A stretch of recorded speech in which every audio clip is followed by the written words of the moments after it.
هل بتنا في زمن أضحت فيه مقاومة جرائم الحرب جريمة؟ ولكن الإرادة والتصميم قلبا هذه المعادلة وحققا العدالة والنصر ولو بعد حين. الرايثيون التسعة من الداخل. معكم زينب الصفار، تابعونا.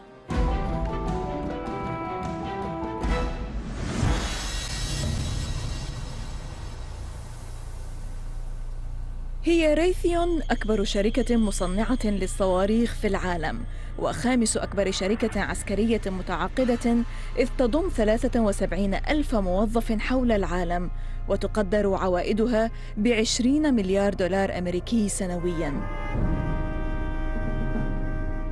هي نفس مصانع الأسلحة، وإحداها في ديري في شمال إيرلندا، التي قامت بتزويد الرئيس الأمريكي السابق جورج بوش الابن ورئيس وزراء بريطانيا السابق توني بلير وإسرائيل بأسلحة فتاكة، بما في ذلك صواريخ بنكر باستر 100 المدمرة للملاجئ، والتي نقلت بسرعة إلى إسرائيل على متن طائرات أمريكية توقفت في مطار بريستويك بالقرب من غلاسكو اسكتلندا للتزود بالوقود، والتي استخدمتها إسرائيل في قصف مناطق مدنية جنوبي بيروت وجنوب لبنان وفي بقاعه صيف العام 2006، خاصة في قانا، حيث استشهد عشرات المدنيين معظمهم من الأطفال. والآن وفي الذكرى السادسة للعدوان الإسرائيلي على لبنان، نلتقي مع الصحفي والناشط السياسي والحقوقي من شمال إيرلندا أيمون ماكان، الذي قاد مجموعة أطلق عليها اسم الرايثيون التسعة، التي أخرجت معمل رايثيون في شمال إيرلندا من الخدمة ودمرت معداته في آب أغسطس 2006 وواجهت حكماً قضائياً.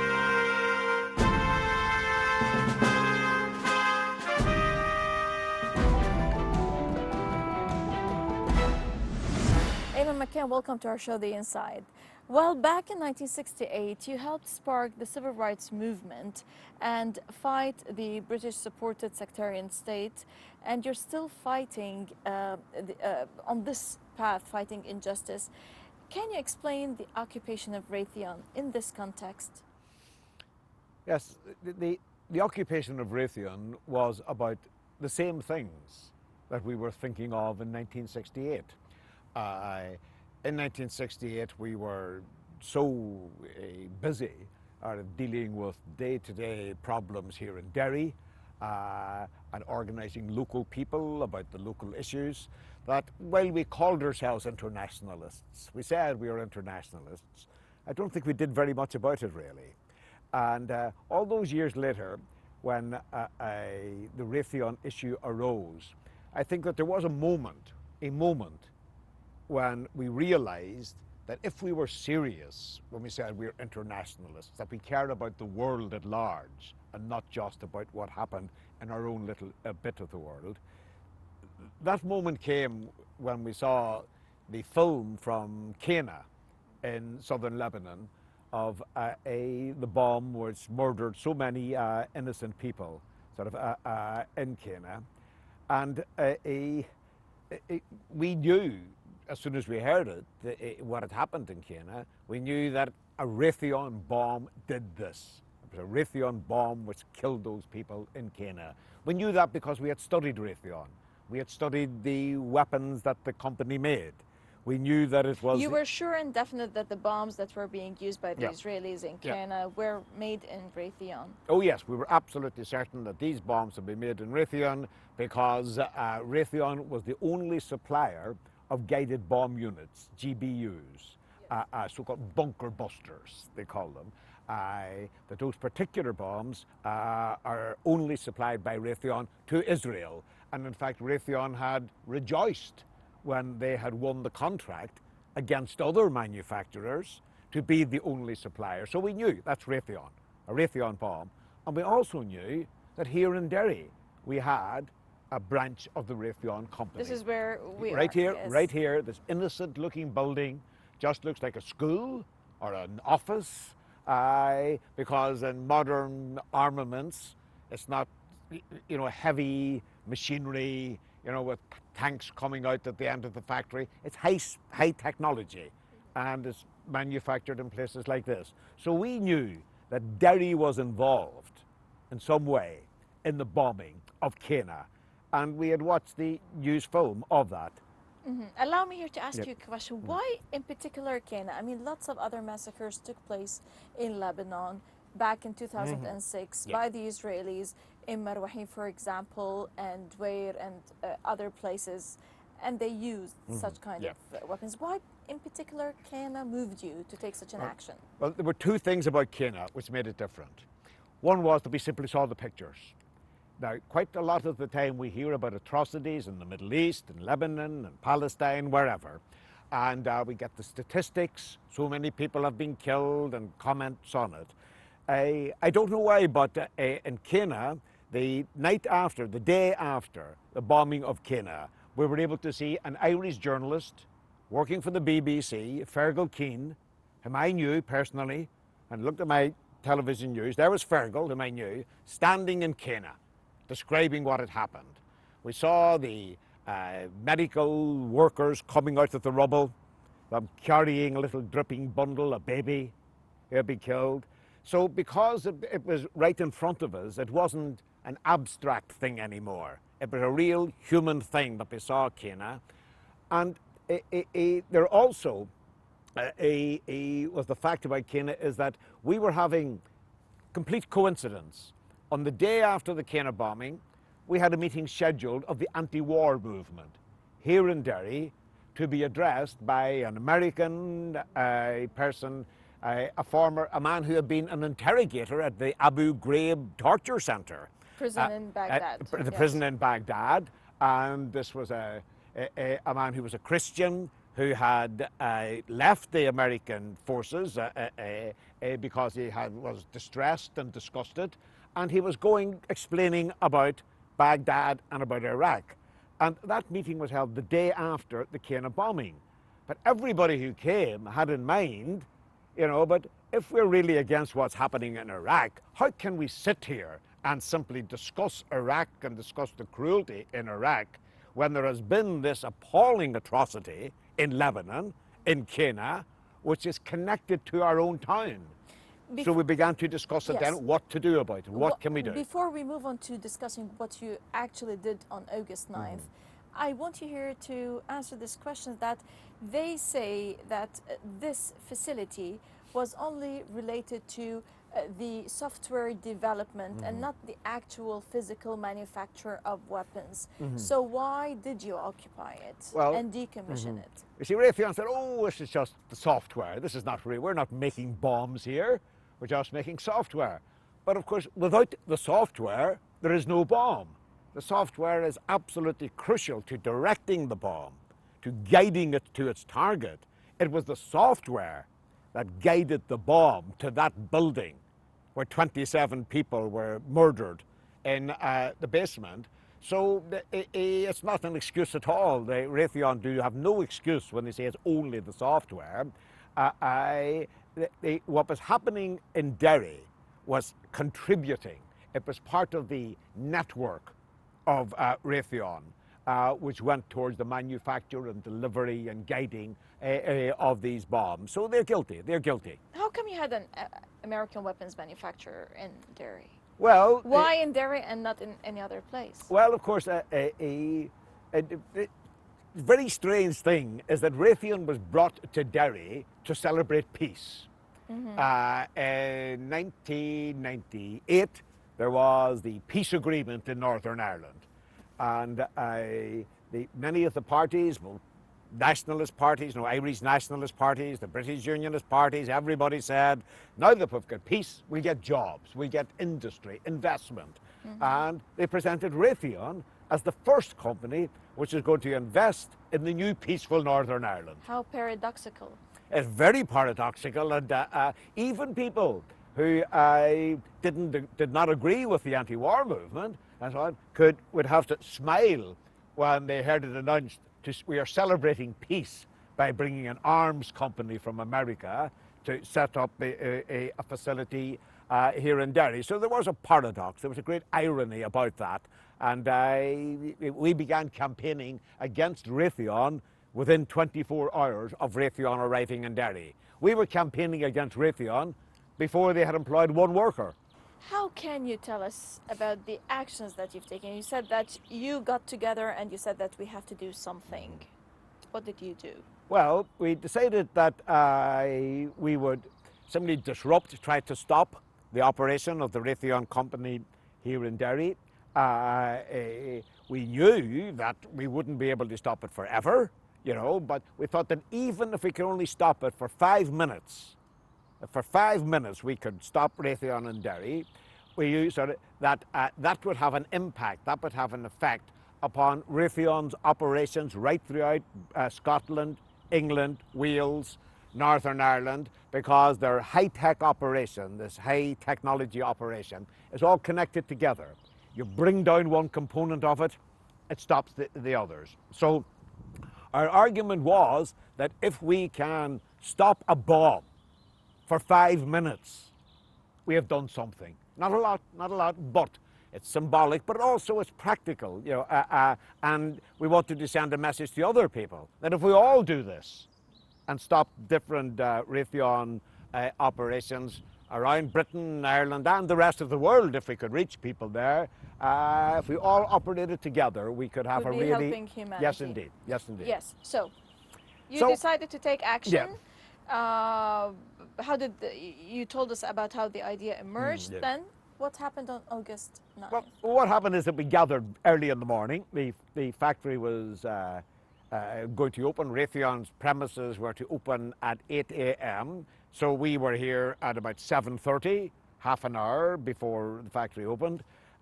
We met in the car park of a pub, a public house, just about a few hundred yards away, and we all gathered quietly. And how many were you? Well, about I suppose about 30 of us gathered, and in about 15 minutes. 30, and you thought that you could do something? Yeah, of course, yeah. Well, we knew we could do something. Maybe it wasn't going to be very much. Well, whatever we can do, we will do. Yes, That's what we thought. Yes, go ahead, please. So we at about 8:15, we came down the road. We just marched down to the facility here, and when a worker arrived to go into work, and they opened the door, we ran. We all ran together, and it wasn't very sophisticated. It wasn't a very elaborate plan. Our plan was we'll all run together, and as many of us as possible will get inside. And in the end, 10 of us got inside before the police and security workers all came and stopped everybody else. We didn't know really what we were going to do inside. We just do whatever we can do to stop it. For a while we didn't do anything. We weren't sure what to do, but then we simply began to destroy the equipment, the computers. We threw the computers out the window, smashed them. We threw all the papers we could get, tore them up, threw out the fragments out to destroy their records.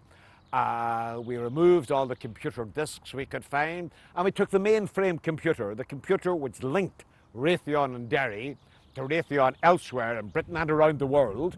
We took that and we smashed the mainframe computer with fire extinguishers, and we just hitting it with things, and we destroyed it. You decommissioned it. We decommissioned the Raithyon What computer. were the costs of whatever? Sorry? What were the costs of whatever you've done? The cost of what we did, we think was about, afterwards they told us, was about £350,000. So it was quite a lot of money, you know.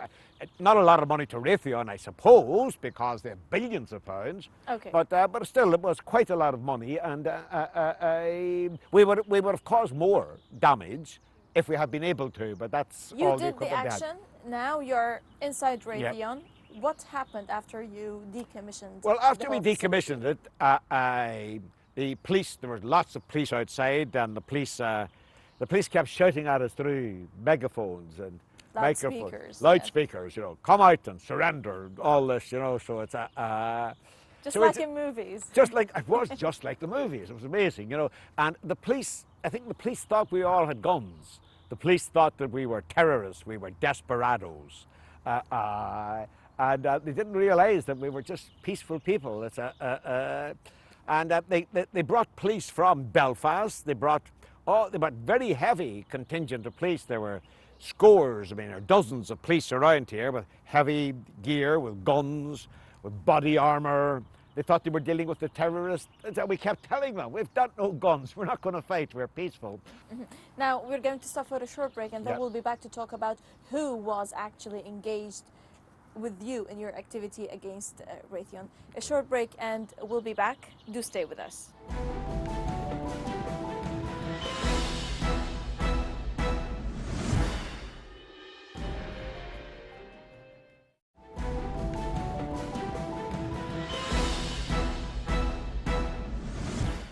Welcome back.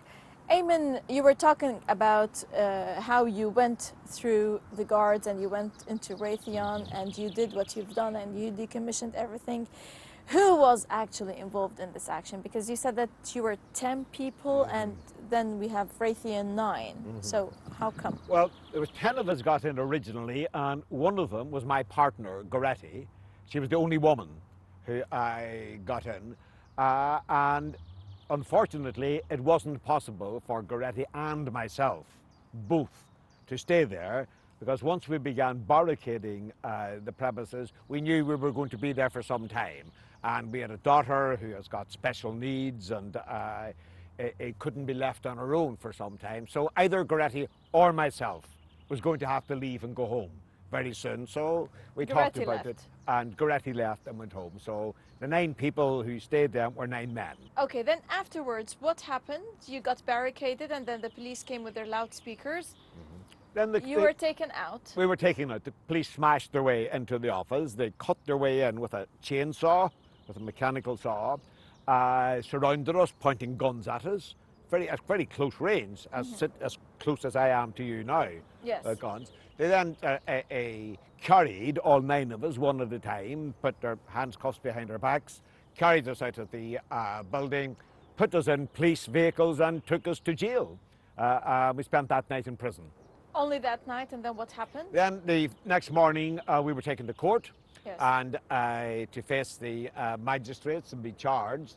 And we had a large crowd outside the court, I mean, to support us, which was very good. Yes, you when we you arrived. started as 30, but then you ended up Oh yeah, with- there were a couple of hundred people maybe Yes. outside the court.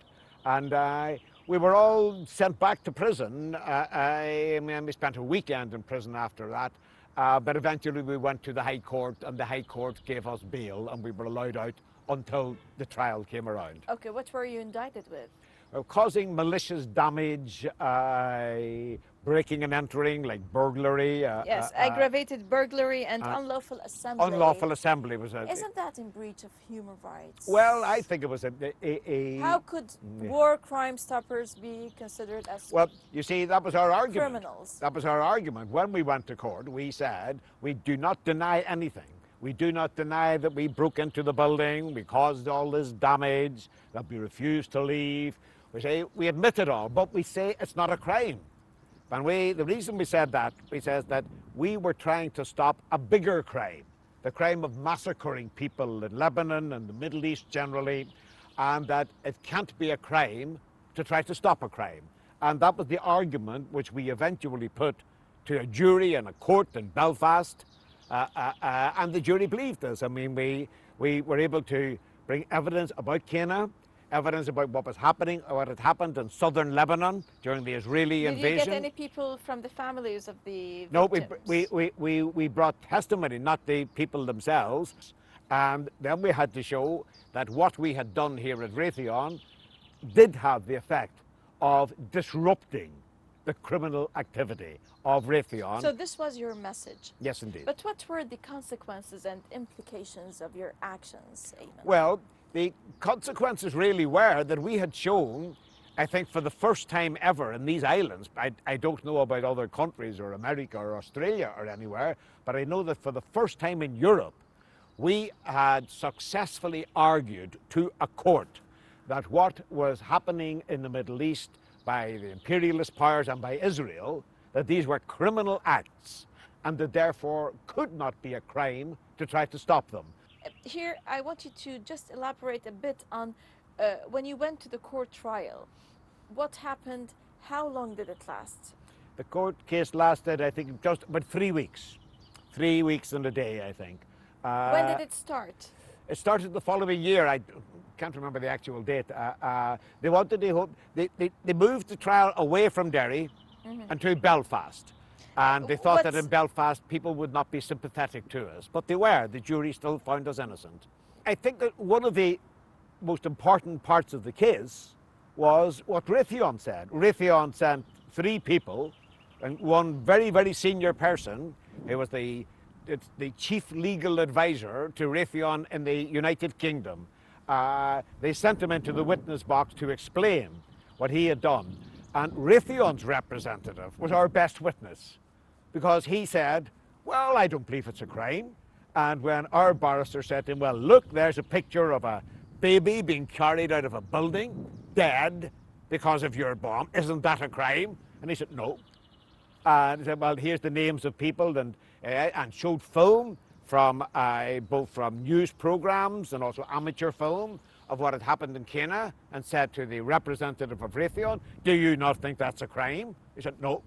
And the jury was not impressed by the Raithíón witness, and I think that they helped us. The Raithíón witness helped us greatly. However, the presiding judge of the court case imposed a media gag on all the proceedings of the case. Why? What's the significance of this? Well, the media gag originally was presided. There was a media gag so that confidential information wouldn't be. I don't fully understand why, and it didn't matter. We didn't obey the media gag. Because I was always asking you what is going on, and you said that there was a heavy media gag. We couldn't. Well, there was a heavy media gag, but to be honest, I have to say, although I am a journalist, so I work in the media, but I have to say that the main reason why there was so little publicity wasn't to do with the court. It had to do with the fact that so much of the Western media, are biased in their reporting, particularly of what is happening in the Middle East as a whole, started from Palestine and Libya, in relation to Iran and all of that. So the main reason why the media was silent didn't have to do with the courts. It had to do, I think, with the political bias of the Western media itself. Mm-hmm. You were acquitted. Yes. What did that indicate? Well, the fact that we were acquitted, I think. And how did you welcome the news of your acquittal? Oh, we celebrated what we had done. One of the things we did, of course, is was we afterwards, the following year, I think, when we organised ourselves, we went out. We wanted to go, even before we were acquitted and afterwards. We wanted to go to Lebanon. We wanted to go to Cana. We wanted to see the people that Raithíón had done this to. And that was one of the most vivid and moving experiences of my life, to go to Lebanon and to go to the burial ground where the victims of the Cana massacre sort of were buried. We really wanted to do that, but also we wanted to shout out to the wide world, that it's not just people who are from the Middle East, it's not just socialist or left-wing people or revolutionary people or politically minded people who are saying this is a crime what is being done by Israel and by the United States. It's the courts are now saying it. It's people who are not political at all. It is a jury in a town in Belfast where everybody thought the Belfast people would be against us, and when we argued our case and our lawyers put all the facts before them, they said, this is not a crime. Yes. These people are not criminals. Aymon, you were acquitted, okay? Does that also mean that Israel is to be found guilty in a British court? Yes. Israel has, in effect, been found guilty in a British court of crimes, of criminal behaviour. A British court has said that is not an act of war, that is a criminal act against innocent people. And I think that's potentially very significant indeed. And your acts actually led to the closing of this facility? Yes, indeed. The Raithíón finally left Derry after a number of women occupied Raithíón for a second time, and the Raithíón company complained that their safety could not be guaranteed here in Derry. So we're leaving because we don't feel safe. There's an irony on that. These are manufacturers of bombs which have massacred and maimed and wounded children and killed people. And they said, we don't feel safe in Derry because these people keep occupying our factory and protesting. So they went away. We chased them out of Derry. We got rid of them. And I think I'm very proud of that. I'm really, really proud. Amen, Makan, thanks a million for being our guest. Thank you very much for having me. إذن لقاء جديد في الأسبوع المقبل. كنا معكم من أمام مبنى رايثيون الذي أغلق في ديري في شمال إيرلندا. إلى اللقاء.